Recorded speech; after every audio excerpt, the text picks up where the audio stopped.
اگر وہ شخص آپ سے بات کرنا بند کر دے، یہ کام کریں، وہ خود واپس آئے گا۔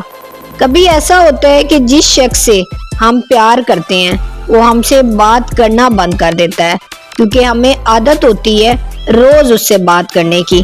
جب یہ سب بند ہو جاتا ہے تو ہم گھبرا جاتے ہیں، میسج کرتے ہیں، کال کرتے ہیں، پیچھے بھاگتے ہیں اس کے۔ ایسے لگتا ہے کہ ہم نے کوئی اہم چیز کھو دی۔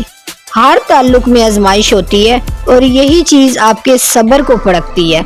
آپ نے رونا نہیں ہے اور اس کو میسج کال نہیں کرنے۔ آنسو ہمیں کمزور کر دیتے ہیں۔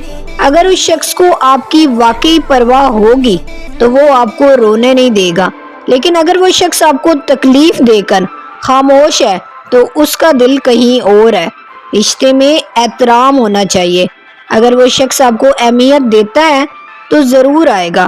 اگر وہ شخص آپ کے پاس نہیں آتا تو اللہ کی طرف سے اشارہ ہے کہ اس رشتے میں اب کوئی مضبوطی نہیں رہی۔ اپنے آپ کو اس دروازے پر دستک دے کر ضائع نہ کریں جب وہ آپ کے پاس آنے کو تیار ہی نہیں ہے۔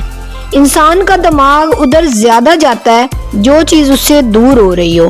جب آپ خاموش ہو جاتے ہیں، آگے بڑھنے لگتے ہیں تو وہی شخص سوچتا ہے کہ آپ اس کے بنا کیسے رہ رہے ہیں، اور اس وقت وہ بے چین ہوتا ہے، آپ سے رابطہ کرنے کی کوشش کرتا ہے۔ محبت میں ضد سے زیادہ اہم چیز صبر ہوتی ہے۔ اپنے آپ کو مضبوط رکھیں۔ اگر تعلق سچا ہے تو وہ ضرور واپس آئے گا، اگر نہیں ہے تو اللہ آپ کے لیے راستے کھول دے گا۔ دنیا میں اکثر کشش اس انسان میں ہوتی ہے جو اپنی عزت اور سکون کو کسی کے لیے قربان نہیں کرتا۔